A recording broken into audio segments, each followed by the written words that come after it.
Okay, अस्सलाम वालेकुम everybody. In last lecture हमने जो है यहाँ तक पिछली स्लाइड तक किया था। एंड नाउ विल जो है मैं आपसे एक और एग्जांपल कर लेते हैं, few more examples, and then you know as I told you कि ये सारी चीज़ें हम कर रहे हैं तो वो आपको ग्राफ पेपर वगैरह पे करनी है। तो let's start today's lecture with example number 3. In this example, we have to first state the root locus of this given system, and then we have to determine the location of closed loop poles that would yield maximum overshoot less than 30%. Right? तो पहले तो इसका root locus हमें draw करना पड़ेगा और फिर उसमें से हम मालूम करेंगे कि लोकेशन कहाँ पे होनी चाहिए या गेन की क्या वैल्यू होनी चाहिए कि रेस्पॉन्स का जो ओवरशूट है वो 30% से कम आएगा। ठीक है, तो let's first start the root loci, sketching the root loci. तो स्केचिंग द रूट लोकाई में सबसे पहले जो स्टेप है टू रिमेंबर कि इसका open loop pole zero map करते हैं। ठीक है, तो सबसे पहले आप ओपन लूप ट्रांसफर फंक्शन निकालेंगे। ओपन लूप ट्रांसफर फंक्शन जो होता है it is G of s into H of s. Right, तो यहाँ पे एच ऑफ एस जो है it is equal to 1, it is unity feedback system.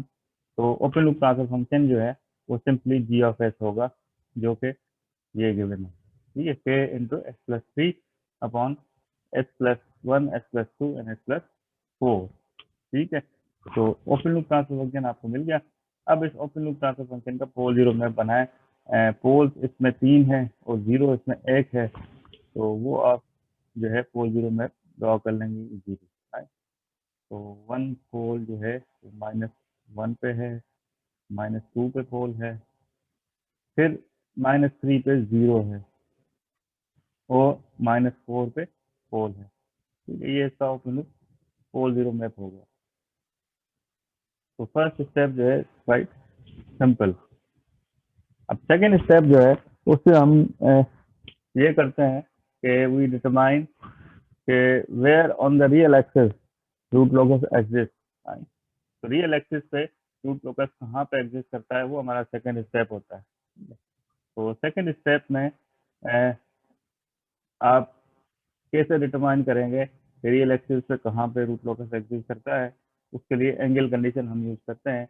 लेकिन मैंने आपको बताया था एग्जाम्पल 2 में कि एंगल कंडीशन तो होती है, लेकिन you can save yourself time, you can save yourself lot of calculation by simply looking at the number of poles and zeros on the right side of the test point. For example, एक test point जो है वो यहाँ पे मैं लेता हूँ, ये टेस्ट पॉइंट है। ठीक है, अब इस पे आप इसकी राइट साइड पे देखें, on the right of this, इस साइड पे कि कितने पोल्स एंड जीरोस हैं। There are no poles and zeros, right? Number of poles and zeros are 0, right? तो इसका मतलब ये पॉइंट जो है वो रूट लोकस पे नहीं है। अगर number of poles and zeros on the right side of the test point are odd, ठीक है, 1 हो, 3 हो, 5 हो, 7 हो, whatever, तो ये पॉइंट रूट लोकस पे होता है। Otherwise this point is not on the root locus. ठीक है, तो इस पॉइंट के राइट साइड पे number of poles and zeros odd नहीं है, तो ये पॉइंट जो है वो रूट लोकस पे नहीं होगा। Simply you don't put the values and calculate the angle. Similarly अगर यहाँ पे आप एक टेस्ट पॉइंट लें कहीं पे भी, ठीक है, ये ले लिया हमने, तो इसकी राइट साइड पे number of poles and zeros 1 है जो कि ऑड नंबर है, तो ये जो सेगमेंट है हम कह सकते हैं कि ये रूट लोकस पे है। ठीक है, this entire line segment is part of the root locus, because इस लाइन सेगमेंट पे कहीं पे भी आप पॉइंट लेंगे तो उसके राइट पे एक पोल आएगा जो कि ऑड है। ठीक है, तो ये पूरा पूरा सेगमेंट फ्रॉम -1 to -2 या between -1 to -2 is part of the root locus. Similarly यहाँ पे आप एक टेस्ट पॉइंट लें, ठीक है, अब इसकी राइट साइड पे देखें number of poles and zeros कितने हो गए, 2 हो गए, तो इवन नंबर है, ऑड नहीं है। तो इसी तरह यहाँ पे कोई भी आप पॉइंट लेंगे तो number of poles and zeros even आएंगे। तो इसका मतलब ये जो पॉइंट है ये जो लाइन सेगमेंट फ्रॉम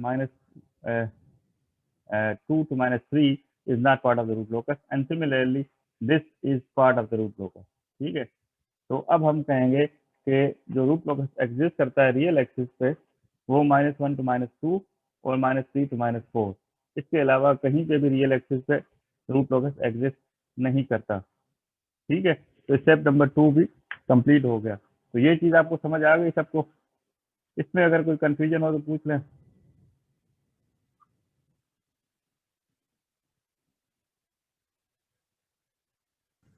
सर ये वाला पार्ट अगर रिपीट कर सकते हैं। जी रास्ता, आपकी आवाज मुझे थोड़ी समझ नहीं आई। सर इस पार्ट को रिपीट कर सकते हैं। ये जो स्टेप नंबर 2 है,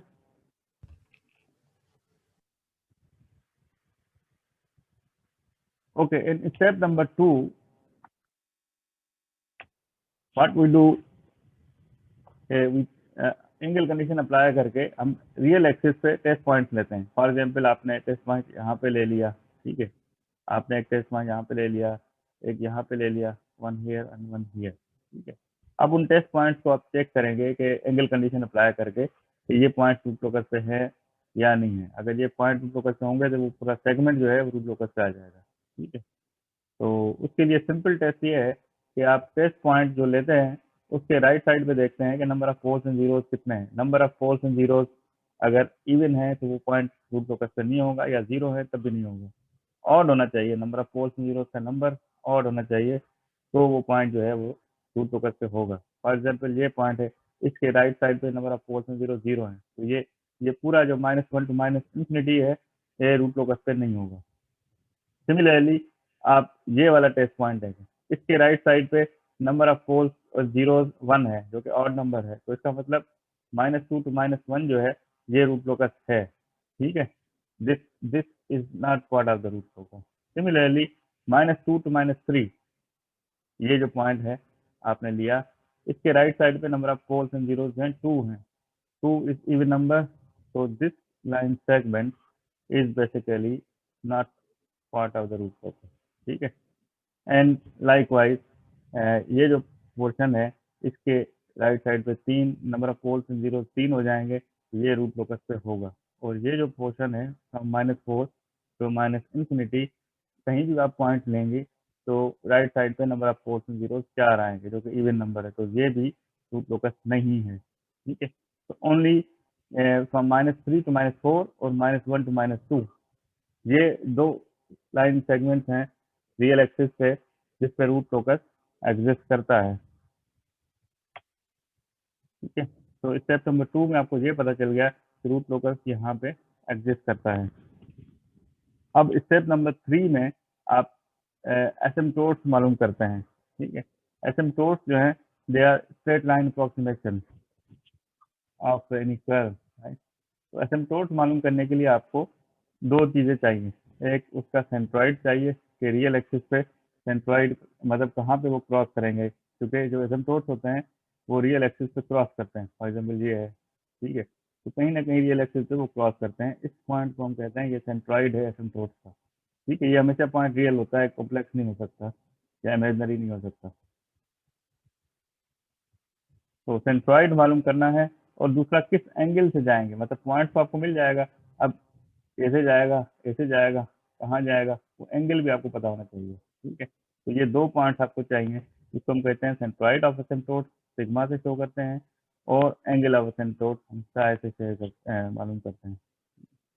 तो फार्मूला आपको पता है, फार्मूला जो सेंट्रॉइड का है, it is sum of poles minus sum of zeros divided by n minus m। ठीक है, n जो है नंबर ऑफ पोल्स है, m जो है नंबर ऑफ जीरोस हैं। तो n जो है यहाँ पे 3 है, और m जो है इस पर्टिकुलर एग्जाम्पल में 1 है। सम ऑफ पोल्स मीन्स पोल का सम, एक पोल जो है वो -1 पे है, दूसरा पोल -2 पे है, तीसरा पोल -4 पे है, तीनों को ऐड करें तो आपको क्या मिलेगा, 7। ठीक है, तो ये हो जाएगा 7 माइनस का, और minus sum of zero, zero तो है ही -3। ठीक है, -3 डिवाइडेड बाय 2। क्योंकि n माइनस m जो है 3 माइनस 1 हो जाएगा और वो 2 हो जाएगा। तो -7 माइनस माइनस 3 ये हो जाएगा -4/2। ठीक है, -4/2 जो है वो -2 आएगा। तो इसका मतलब ये है सेंट्रॉइड, जहाँ पे पोल एग्जिस्ट करता है ना वहीं पे सेंट्रॉइड एग्जिस्ट करता है। तो centroid of asymptote is at -2। ठीक है, और इसी तरह जो एंगल का फार्मूला है, जो एसिम्प्टोट का एंगल है, it is equal to ±180 into 2k + 1 divided by n - m। ये फार्मूला है इसका। अब k की वैल्यू आप चेंज करते हैं। फॉर एग्जांपल इनिशियली k जब आप 0 पुट करेंगे तो ये हो जाएगा n - m 2 के बराबर है, और ये ±180 है तो ये ±90 आएगा। इसी तरह k की वैल्यू आप 1 पुट करें तो ये कितना आएगा, ये हो जाएगा ±180 इंटू 3। राइट, तो ये वही एंगल्स रिपीट होंगे, ±270 आ जाएगा। ±270 is same as ±90। Similarly k की वैल्यू आप 2 पुट करेंगे, 3 पुट करेंगे, 4 पुट करेंगे, the angle would keep repeating. Right, तो इट मीन्स जो डिस्टिंक्ट एंगल आपको मिल रहे हैं वो ओनली दो हैं, एक +90 दूसरा -90। ठीक है, जो कि यहाँ पे लिखे हैं। तो ओनली डिस्टिंक्ट एंगल जो आपको मिले वो +90 एंड -90 मिले। सेंट्रॉइड जे मिला तो एसिम्प्टोट आपने ड्रॉ कर दिया। ठीक है, ये सेंट्रॉइड है इसका, एक +90 से ऊपर जाएगा, एक एसिम्प्टोट जो है +90 से सॉरी -90 पे नीचे आएगा। ठीक है, ये चीज समझ आ गई आपको?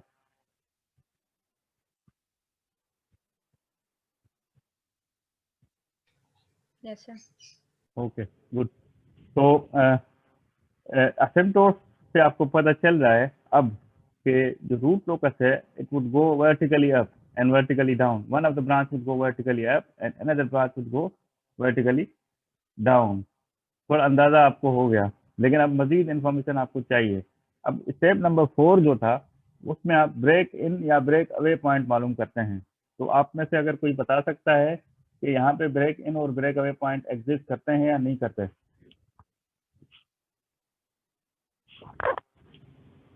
आप कैसे अंदाजा लगाते हैं कि यहाँ पे ब्रेक इन पॉइंट होगा या ब्रेक अवे पॉइंट होगा? ब्रेक इन और ब्रेक अवे पॉइंट याद है ना? ब्रेक इन पॉइंट वो होता है जो दो जीरोस के दरमियान जब कॉम्प्लेक्स प्लेन से रियल एक्सिस पे रूट लोकस ब्रेक करता है। और ब्रेक अवे पॉइंट वो होता है जहाँ से वो ब्रेक अवे होता है रियल एक्सिस से अवे, मतलब ब्रेक होके कॉम्प्लेक्स प्लेन में चला जाता है। ये पॉइंट हमेशा दो पोल्स के दरमियान होता है।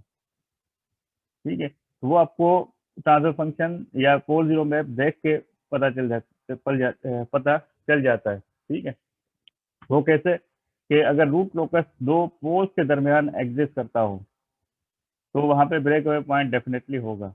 इसी तरह रूट लोकस अगर दो जीरोस के दरमियान एग्जिस्ट करता है तो वहां पे भी ब्रेक इन पॉइंट जरूर होगा। ठीक है, तो यहाँ पे दो जीरो तो है ही नहीं, तो ब्रेक इन पॉइंट का चांसेस नहीं है इसलिए। लेकिन दो पोल्स के दरमियान यहाँ पे रूट लोकस एग्जिस्ट करता है। ठीक है, ये जो दो पोल्स हैं इन दो पोल्स के दरमियान रूट लोकस एग्जिस्ट करता है, तो इसका मतलब यहाँ पे ब्रेक अवे पॉइंट होगा। तो हमें ब्रेक अवे पॉइंट मालूम करना पड़ेगा। अगर ब्रेक अवे पॉइंट लाजमी नहीं है कि हर एग्जाम्पल में हो, हर ट्रांसफर फंक्शन में हो।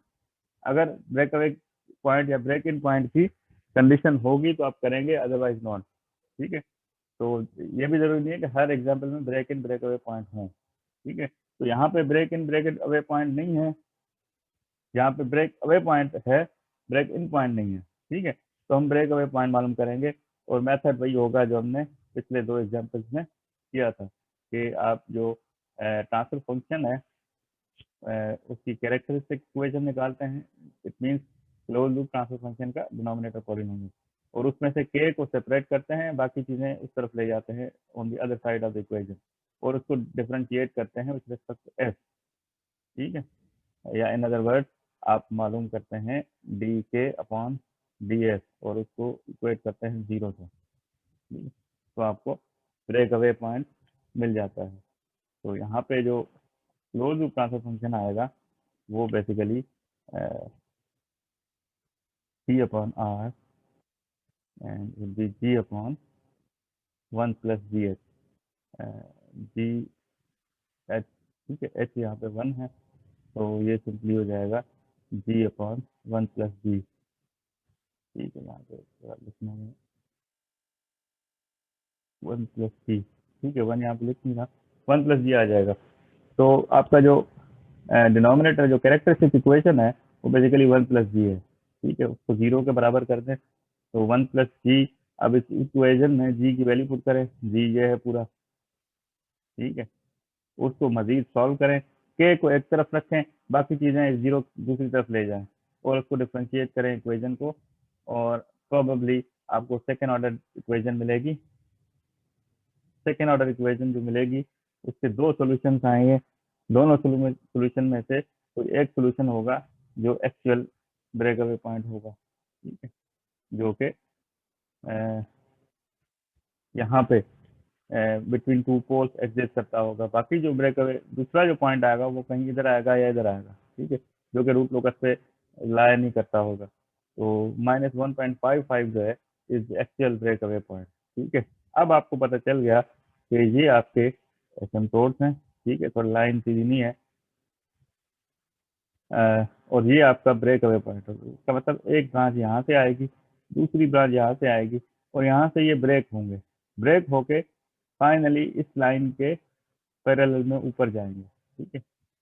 इस तरह थोड़ा हमें अंदाजा हो रहा है, क्योंकि ये जो एसिम्पटोट्स हैं उसके अलोंग ब्रांचेस जो है मूव होती हैं रूट लोकस के, यहाँ से ब्रेक होके, ठीक है। तो हमें तब थोड़ा अंदाजा हो गया कि how the you know root locus would look like. अब यहाँ पे आप देख लें, ये रूट लोकस बन गया आपका, ये दो पोल्स के दरम्यान ये ब्रेक अवे पॉइंट -1.5 पे, और अगर एसिम्पटोट्स यहाँ पे ड्रॉ नहीं है, एसिम्पटोट्स अगर आप ड्रॉ करें you know something like this, और उसके पैरेलल में ये जाएंगे,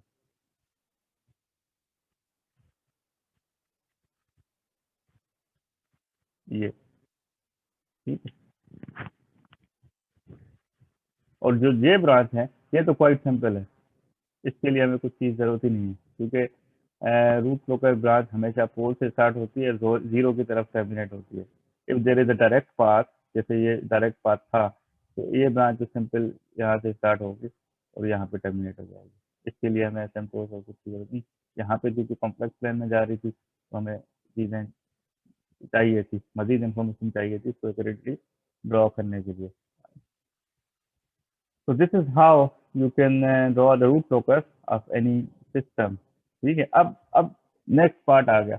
नेक्स्ट पार्ट ये था कि what would be the location of close loop poles, ठीक है। क्लोज लूप पोल्स की लोकेशन क्या होगी, क्या का मैक्सिमम जो ओवरशूट है it should be less than 30%, ठीक है। अब मैक्सिमम ओवरशूट की जो इक्वेशन है,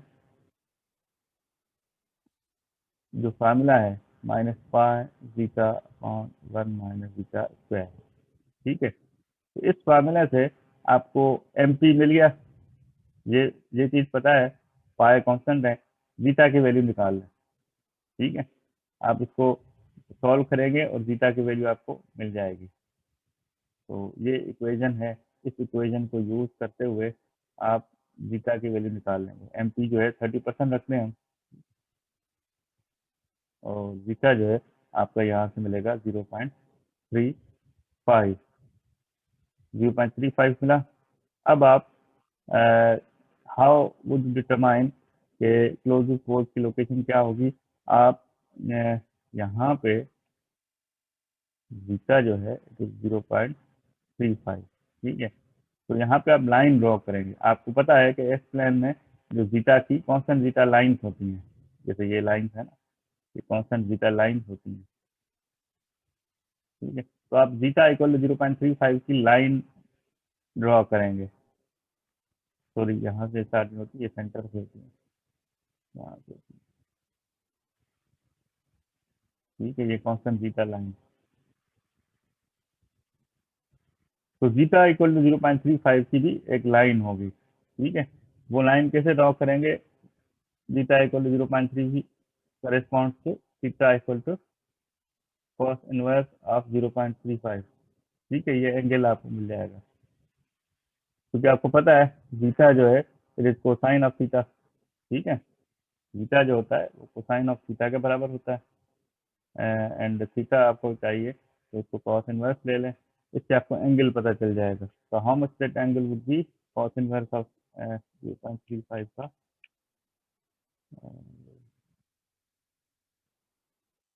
लेट मी कैलकुलेट।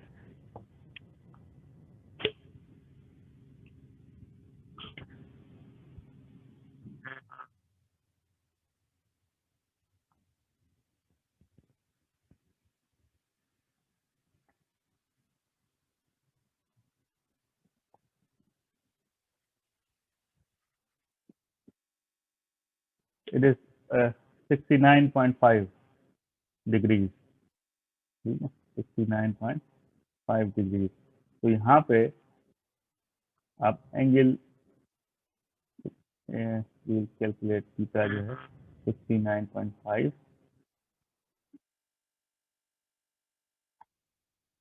एंगल करेंगे और ये लाइन ड्रॉ करेंगे 69.5, जहाँ पे ये क्रॉस करे, ठीक है, 69.5 ये, 69.5 in the other direction as well for this, ठीक है। ये 69.5 एंगल की आप लाइन ड्रॉ करेंगे, एंड जहाँ पे ये क्रॉस करें रूट लोकस को, ये वो पॉइंट है जहाँ पे damping ratio close loop force का 0.35 हो जाएगा, राइट।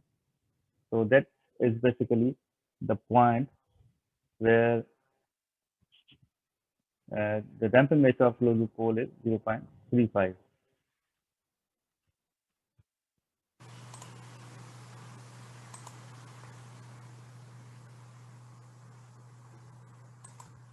ठीक है, आवाज आ रही है आपको?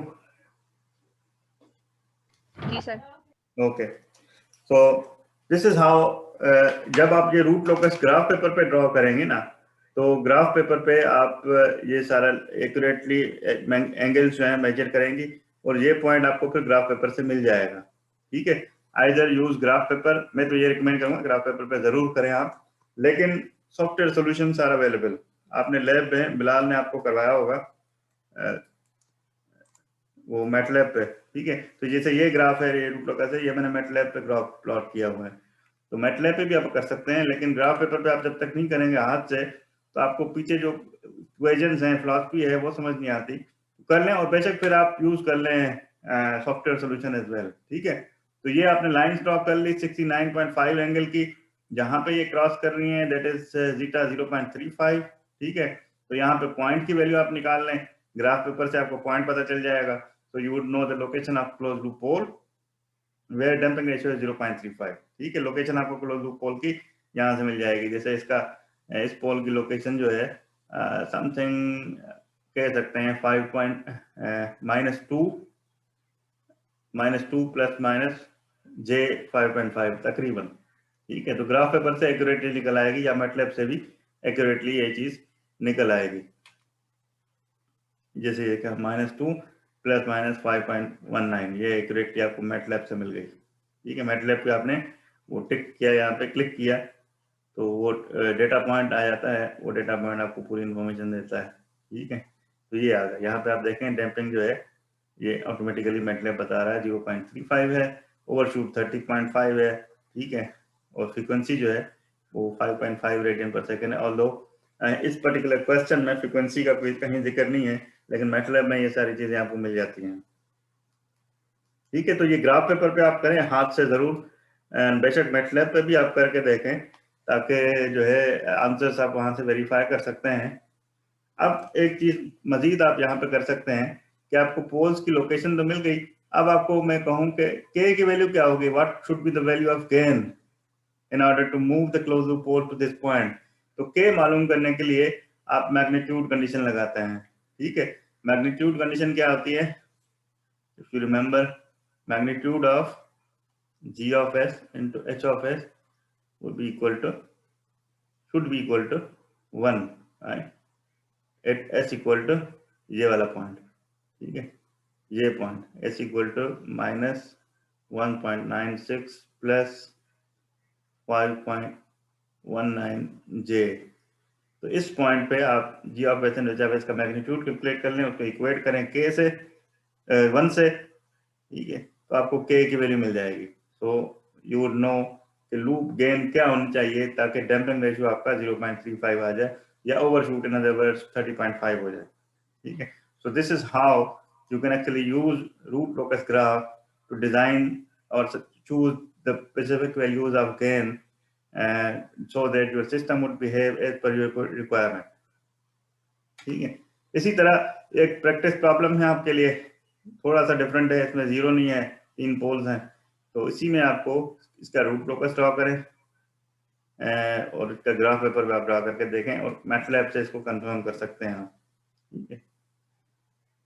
ये इसके आंसर्स हैं, लेकिन आप ग्राफ पेपर पे करें खुद, ठीक है। अब थोड़ा जनरलाइज्ड डिस्कशन होगी। जनरलाइज्ड डिस्कशन मींस के हमने अभी सो फार 3-4 एग्जांपल किए जिसमें एक पर्टिकुलर ट्रांसफर फंक्शन हमने कंसीडर किया while sketching the root loci, right. अब हम क्या करेंगे कि पर्टिकुलर ट्रांसफर फंक्शन कंसीडर नहीं करेंगे, हम in general first order transfer function consider करेंगे कि फर्स्ट ऑर्डर सिस्टम अगर विदाउट जीरो, उसका ट्रांसफर फंक्शन ये होता है, you know very well, right. Transfer function of first order system without zero is like this. उसमें एक पोल होता है, उस पे डीसी गेन होती है के, right. So this is the transfer function of first order system without zero.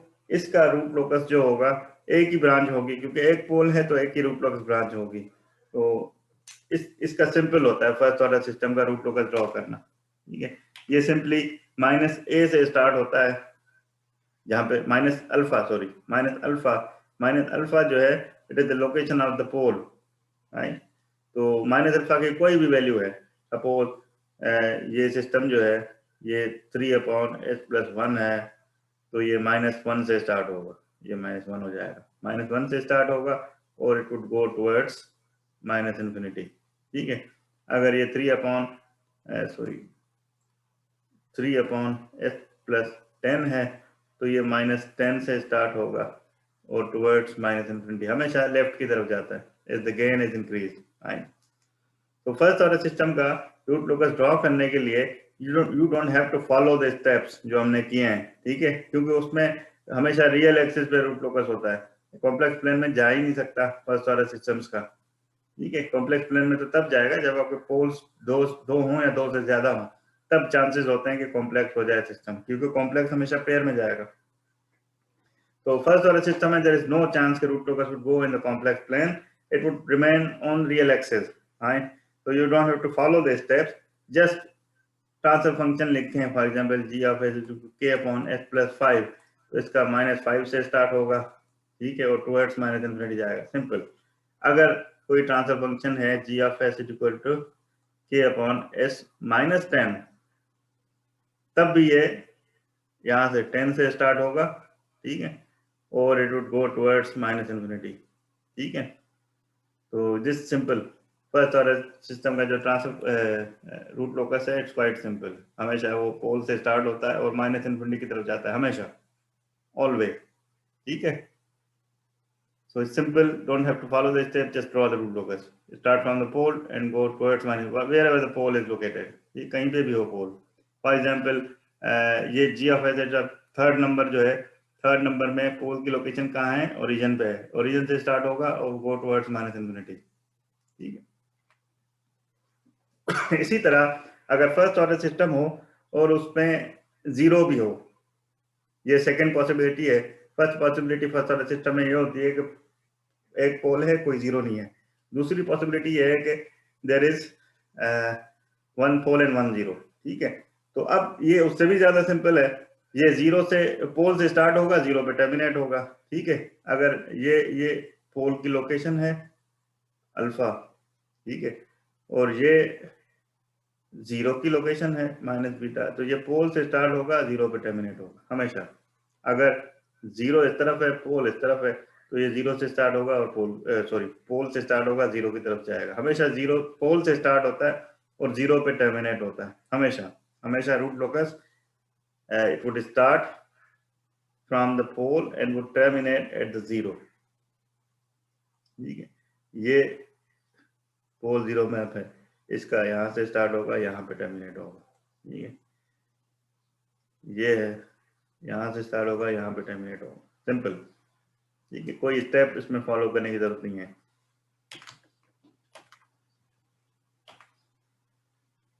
So it would start, it is always real, ठीक है, ये भी कॉम्प्लेक्स कभी हो ही नहीं सकता, ऑलवेज रियल होता है, हमेशा पोल से स्टार्ट होता है और 0 पे टर्मिनेट होता है। इसी तरह ये कुछ एग्जांपल्स हैं जैसे मैंने आपको करके दिखाया, तो ये भी आप डायरेक्टली ड्रॉ कर सकते हैं without following any step. So root locus, to draw the root locus of first order system is quite simple, उसमें कोई आपको एडिशनल चीज या कोई नई चीज नहीं करनी पड़ती।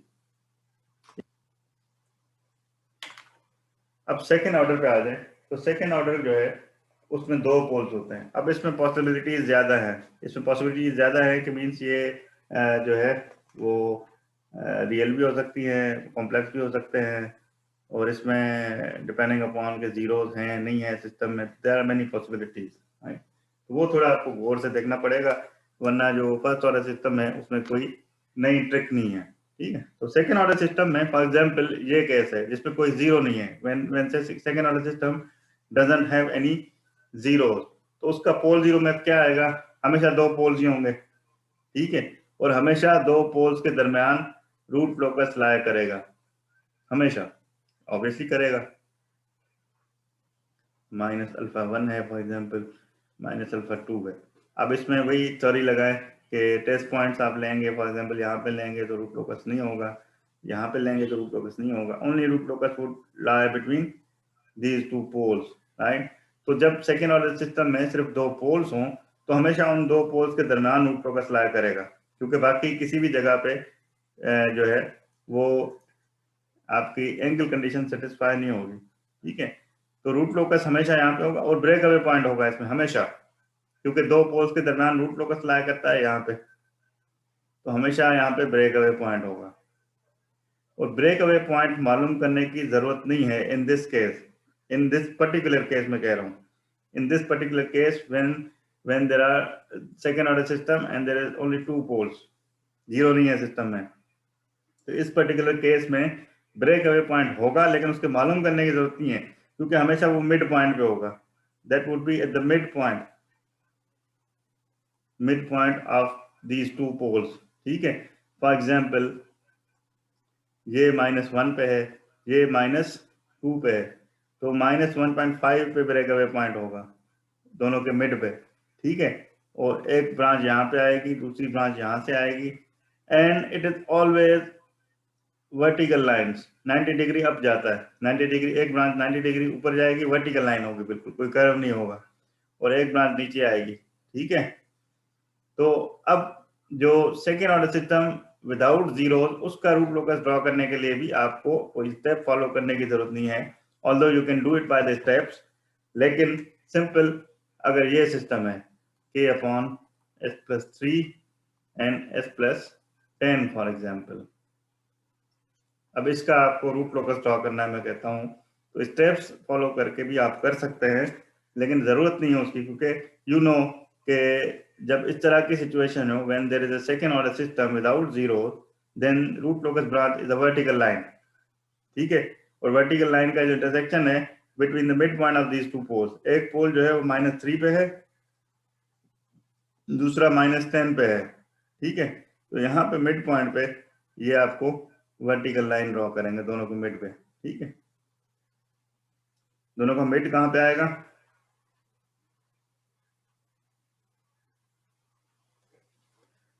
मिड कहाँ पे होगा दोनों का, 6.5 पे,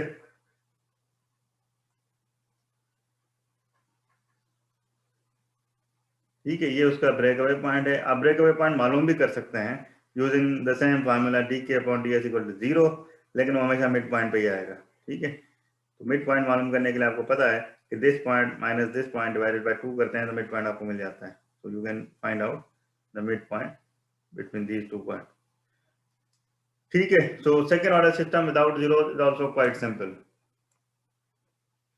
ये हमेशा वर्टिकल लाइन होगा, एक ब्रांच जो है वो यहाँ से स्टार्ट होगी और अब जाती है 90 डिग्री पे, दूसरी -90 डिग्री पे नीचे जाती है, this is how the root locus of second order system without zeros look like. ये कुछ एग्जांपल्स हैं इसी तरह के, ठीक है। अब ये हो सकता है जैसे यहाँ पे इस पर्टिकुलर एग्जाम्पल में आपके दो पोल्स हैं, दोनों ओरिजिन पे हैं, तो एक ब्रांच ऊपर जाएगी, दूसरी ब्रांच नीचे जाएगी, सिंपल इमेजिनरी होगा, और यहाँ पे आपके पोल्स हो सकता है कॉम्प्लेक्स हों, ठीक है। कॉम्प्लेक्स होंगे तो एक ब्रांच ऊपर जाती है, दूसरी ब्रांच ऐसे नीचे जाएगी।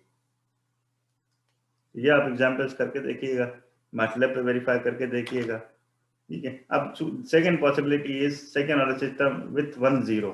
अगर उसमें एक 0 हो तो फिर ये डिफरेंट पॉसिबिलिटीज हैं। डिफरेंट पॉसिबिलिटीज मीन्स ये आप देखें कि it can be a circle, it can be a horizontal line, and you know there are 2 possibilities, या तो वो सर्किल होगा या हॉरिजॉन्टल लाइंस होगा, डिपेंडिंग अपॉन अगर ब्रेक अवे पॉइंट सिस्टम में है। ब्रेक अवे पॉइंट मीन इस तरह की सिचुएशन है तो वो एक कंप्लीट सर्किल होता है हमेशा, और अगर इस तरह की सिचुएशन है कि ब्रेक अवे और ब्रेक इन पॉइंट नहीं है तो वो हॉरिजॉन्टल लाइंस होगा, जैसे ये है। तो इसको थोड़ा आपको गौर करना पड़ेगा इन चीज़ों का। अगर 2 0 से 2 पोल्स हों तो तब भी सेम पॉसिबिलिटीज आती हैं। ये कुछ एग्जाम्पल्स हैं, आप करके देखिएगा। फॉर एग्जाम्पल ये मैं आपको बताता हूँ ये कैसे करेंगे। ये है s+1, ये 0 है, एक 0 है -1 पे, ठीक है। ये -1 है, उस पर हमने 0 कर दिया। एक पोल है ओरिजिन पे, दूसरा पोल है -2 पे, ठीक है।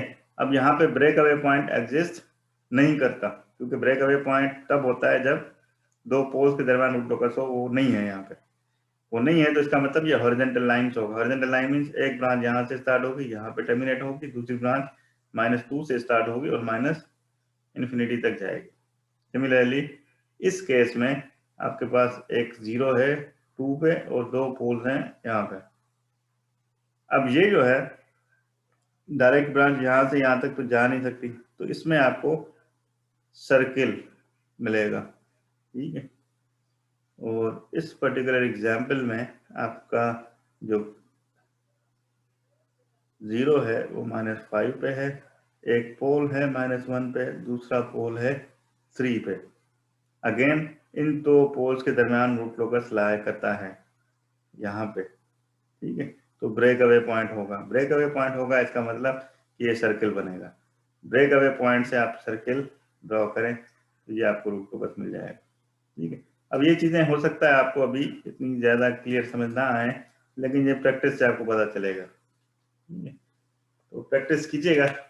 एंड ये कुछ मज़ीद एग्जांपल्स हैं जो जिसका सॉल्यूशन भी यहाँ पे मैंने दिया हुआ है स्टेप बाय स्टेप, ताकि वही चीज़ है आप करें बार बार। जितनी प्रैक्टिस करेंगे इसका एग्जाम्पल जो है वो रूट लोकस जो है आपका परफेक्ट होगा।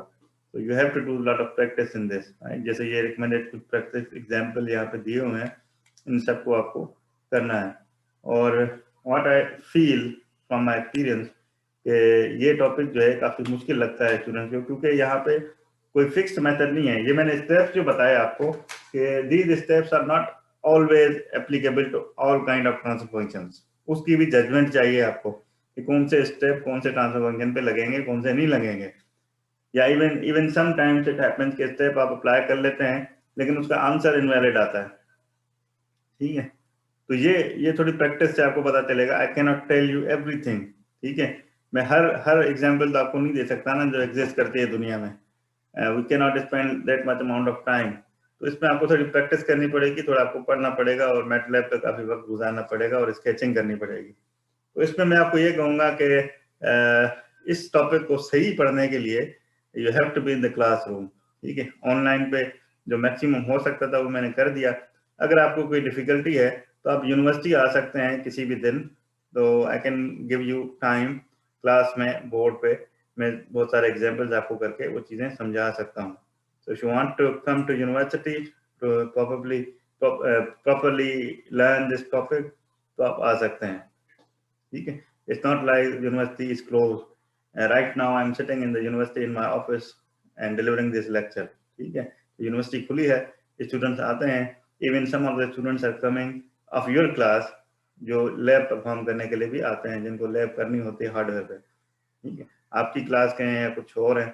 इस तरह आप अगर ये टॉपिक समझना चाहते हैं क्लासरूम में प्रॉपरली बोर्ड पे, तो आप आ सकते हैं। Bring the graph papers with you, bring the geometrical tools with you, bring the mask of course with you, ठीक है। मास्क और सैनिटाइजर अपने साथ लाएं एंड फिर आप क्लास में बैठें और मैं I can give you the lecture on this topic. Examples हम कुछ करेंगे ग्राफ पेपर पे सॉल्व करके, तो फिर प्रॉपर आपकी लर्निंग होगी, ठीक है। अदरवाइज यू नो जब तक आप प्रैक्टिस नहीं करेंगे, हाथ से नहीं करेंगे, you won't have enough experience to do this, ठीक है। ये मैं अपने एक्सपीरियंस से आपको बता रहा हूँ। अभी आपको जितना भी समझ आ जाए, लेकिन ड्रॉ करना इसका एब्सोल्युटली नेसेसरी है समझने के लिए, ठीक है।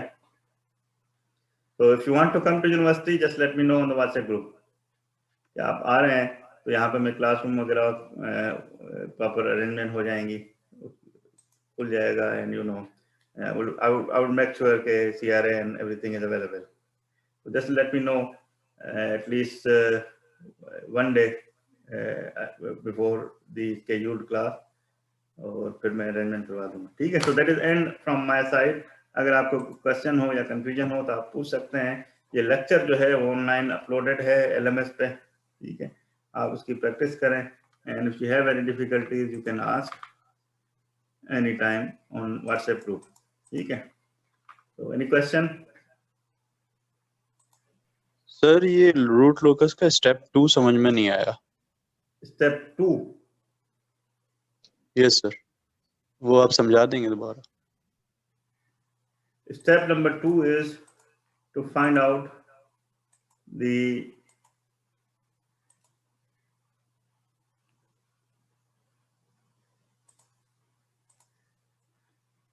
to find out whether root locus exists on the real axis or not. Real axis पे रूट लोकस कहाँ पे एग्जिस्ट करता है, ठीक है, वो आपको देखना होता है। तो उसके लिए आप एंगल कंडीशन यूज करते हैं और टेस्ट पॉइंट लेते हैं रियल एक्सिस पे, ठीक है। अब जैसे यहाँ पे आपने यहाँ पे आप टेस्ट पॉइंट ले लें, ठीक है।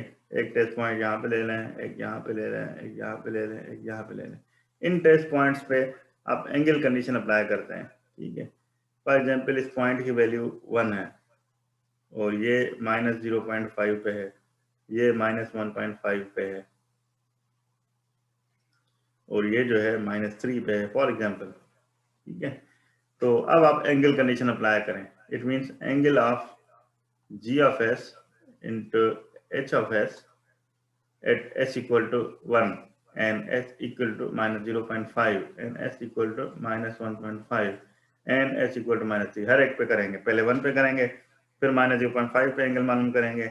This angle if it is equal to ±180 degree into 2k plus 1, then you would say कि ये जो पॉइंट है, for example h equal to 1 आपने सब्स्टिट्यूट किया ट्रांसफर फंक्शन में और उसका आपने एंगल मालूम किया।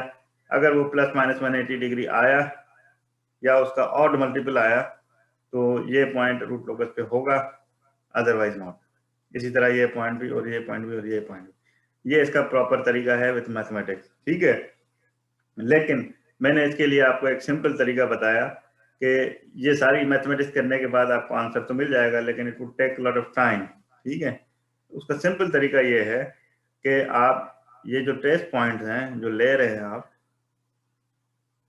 उसके राइट साइड पे आप देखें, जैसे ये टेस्ट पॉइंट है ना, उसके राइट साइड पे यहाँ पे आप देखें number of poles and zeros कितने हैं।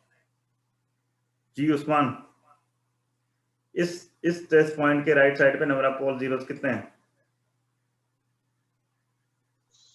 सर 0 है ना, तो ये ऑड होने चाहिए, otherwise this point is not on the root locus. So odd नहीं है, तो ये जो लाइन सेगमेंट है फ्रॉम 0 टू -infinity, ये पूरा फ्रॉम 0 टू -infinity ये रूट लोकस पे नहीं है, क्योंकि एंगल कंडीशन सेटिस्फाई नहीं हो रही। इसी तरह ये जो पॉइंट है इसके राइट साइड पे नंबर ऑफ पोल्स कितने हैं? 1 है, तो ये ऑड हुआ। ऑड है इसका मतलब ये जो लाइन सेगमेंट है ना, ये रूट लोकस पे है, this is part of the root locus. Similarly from -1 to -2 ये जो लाइन सेगमेंट है, इस पे आप टेस्ट पॉइंट लें कोई भी, इसकी राइट साइड पे number of poles and zeros कितने हो जाएंगे? 2 हो जाएंगे, जो कि इवन है। इसका मतलब ये जो पोर्शन है -1 to -2 is not part of the root locus. Similarly from -2 to -infinity, यहाँ पे कोई भी टेस्ट पॉइंट लें आप, उसके राइट साइड पे देखें number of poles and zeros कितने हैं? 3 है, 1 2 3। तो इसका मतलब ये जो पोर्शन है from -2 to -infinity is part of the root locus. ठीक है, तो ये सिंपल तरीका है, वरना एंगल कैलकुलेट करके भी आप कर सकते हैं। तो इससे आपको पता चलता है, ये एंगल कैलकुलेशन यहाँ पे की हुई है, इसको आप थोड़ा देख लीजिएगा, ठीक है। तो इससे आपको पता चलता है कि रूट लोकस कहाँ पे एग्जिस्ट करता है, कहाँ पे नहीं करता। तो यहाँ पे सिंपली हमें पता चला आफ्टर दिस सिंपल टेस्ट के रूट लोकस जो है वो 0 और -1 के दरमियान रियल एक्सिस पे एग्जिस्ट करेगा, और -2 और -∞ के दरमियान एग्जिस्ट करेगा, बाकी कहीं पे एग्जिस्ट नहीं करता। ठीक है, ओके सर। ओके, तो एनी अदर क्वेश्चन?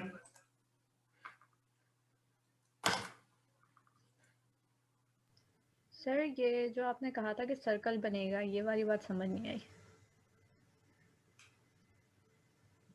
सर्कल जो है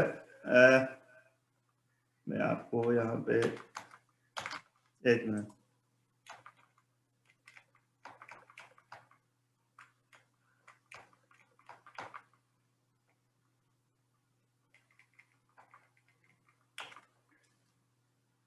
ठीक है, इसको आपने इग्नोर कर दें, इसको इग्नोर कर दें।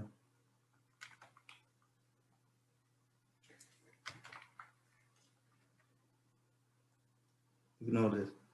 अब ऐसा कोई ट्रांसफर फंक्शन हो, for example g of s into h of s, इसमें आप k इंटू s प्लस 2 और s प्लस 3 और s प्लस 4 फॉर एग्जांपल, ठीक है, ये एक सेकेंड ऑर्डर ट्रांसफर फंक्शन है। सर्कल हमेशा सेकेंड ऑर्डर ट्रांसफर फंक्शन में होता है जब second order transfer function with zeros, without zeros में सर्कल होता ही नहीं है। सर्कल हमेशा रूट लोकस तब होगा जब सेकेंड ऑर्डर सिस्टम होगा, फर्स्ट ऑफ ऑल, ठीक है।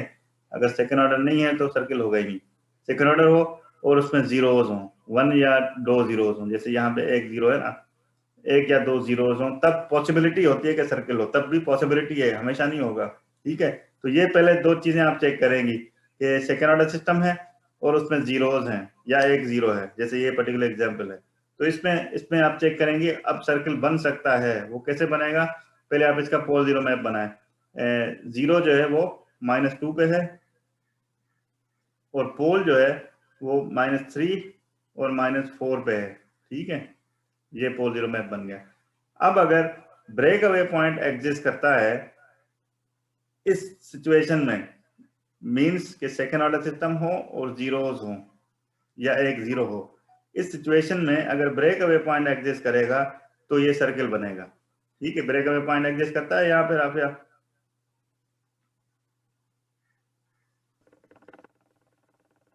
सर ब्रेक अवे पॉइंट दो पोल्स के बीच में होता है वो तो। हाँ ना, तो ये देखे ना, ये दो ये पोल्स तो हैं, है ठीक है, सर। ये दो पोल्स हैं और इन दो पोल्स के दरमियान रूट लोकस लाई करता है?